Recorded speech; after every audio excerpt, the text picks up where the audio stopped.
Bonjour, my name is Cuan Doig, and today I am on location at 4000 Beaubien East in Rosemont, Montreal, outside where the Paul Sauvé Arena was once located. Sadly, this historical building was demolished in 1992. In the early 1990s, this building became rundown and the land was becoming very valuable.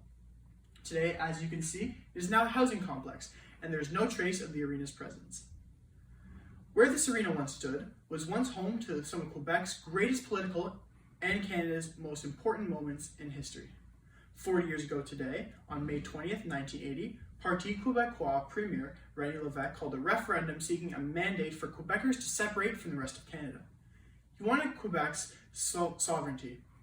On referendum night, the Paul Sauvé Arena was the headquarters for the Yes forces. In this very location, inside a once crowded arena, Lévesque tried to quiet the huge gathering as they went wild before he finally conceded defeat. He spoke to the audience, stating, I never thought I would be so proud to be a Quebecer as tonight.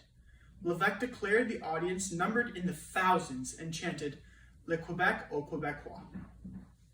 Hello, today we are here with Justin Trudeau's wife, Sophie, who is the daughter-in-law of Pierre Trudeau. How are you, Sophie? I'm glad to see you've recovered from COVID. Merci. 40 years ago, at this very location, your father-in-law gave a very important speech. What was so powerful about this speech? I believe it is the way he ended his speech and the crowd applauded him after. I'm actually going to read you guys a very important quote. We won't let this country die. This Canada, our home and native land. This Canada, which really is, as our national anthem says, our home and native land. We are going to say those who want us to stop being Canadians. We are going to say a resounding and overwhelming no. Yes, both Pierre and Lévesque gave very important and powerful speeches that day.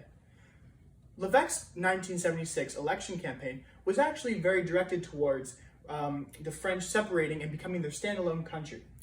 He was a leader of the Parti Québécois. Do you think that Quebec could ever separate again from Canada?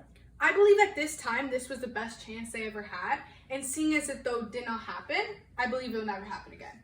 Okay, thank you very much for your time, Sophie. Very good to see you. Merci, au revoir. Over 2 generations later, we are still dealing with the consequences of this historical event. The turmoil divided Francophone families and Anglophone Quebecers for decades. By 1981, according to the Fraser Institution, over 125,000 people have left Montreal and real estate prices plummeted. Landmark companies packed up and moved their head offices to Toronto, including banks, insurance companies, and many believe the Montreal business community has really never recovered since. The consequences of René Lévesque's election, political platform, and resulted of this era altered Canadian history and economically damaged Quebec. The government asked the people of Quebec to negotiate a new constitutional agreement with the rest of Canada to have equality across the nation. To provide some context, in the late 1950s, organizations began to promote Quebec as becoming an independent nation. Parties such as the Rassemblement pour l'Indépendance Nationale, or the RIN, began entering the political landscape. In the late 1960s, multiple parties began working together for a similar goal. Finally, on October 13, 1968, the Parti Québécois was founded and formed from a merge of multiple organizations. This party continued to impact Canadian politics today. The Parti Québécois was led by René Lévesque and quickly became a new pro-independence political party and was the uniting point for almost all national movements in Quebec. In 1976, after reasonable success, the Parti Québécois won the Quebec general election on November 15, 1976, defeating the Liberals. It was said this happened primarily because of the promise to hold a referendum of sovereignty associated with during the first term of government. In May 1979, when the Federal Liberal Party, which was led by Pierre Trudeau, lost the Canadian general election, Lévesque now was able to deal with the minority government led by Joe Clark, who had much less influence in Quebec. Finally, Lévesque told Quebec's National Assembly that the referendum would be held in the spring of 1980. The government of Quebec had now publicized that they would strive to make a new agreement with the rest of Canada, having 2 equal nations. Quebec would be able to make their own laws, impose taxes, and choose which relations to foster abroad. They would, however, continue to maintain the same currency, but Quebec and the rest of Canada would no longer be one country. The results of the referendum were rejected. 40 years ago, on May 20th, 1980, the votes were conducted and just under 60% of Quebecers voted against this plan.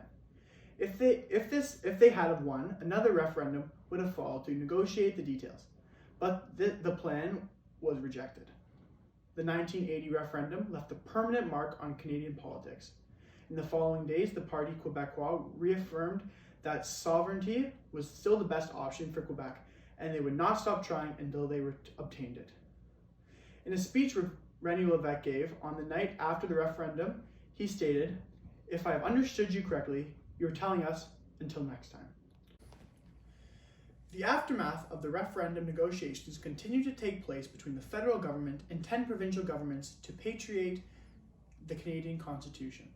Eventually, all provinces embraced this idea except for Quebec. In April 1981, even though Lévesque lost the referendum, the Parti Québécois was re-elected. Quebec never did achieve sovereignty.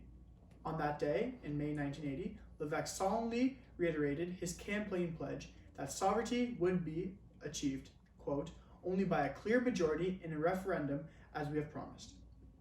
Lévesque was wrong, and his campaign pledge was unsuccessful. 40 years later, the achievement of political sovereignty for Quebec is still a main component of the Parti Québécois platform. Other political parties in Quebec have taken a strong position in favor of the principle of sovereignty for Quebec. This is Cuan Doig, reporting live from Paul Sauvé Arena in Rosemount, Montreal. Thank you.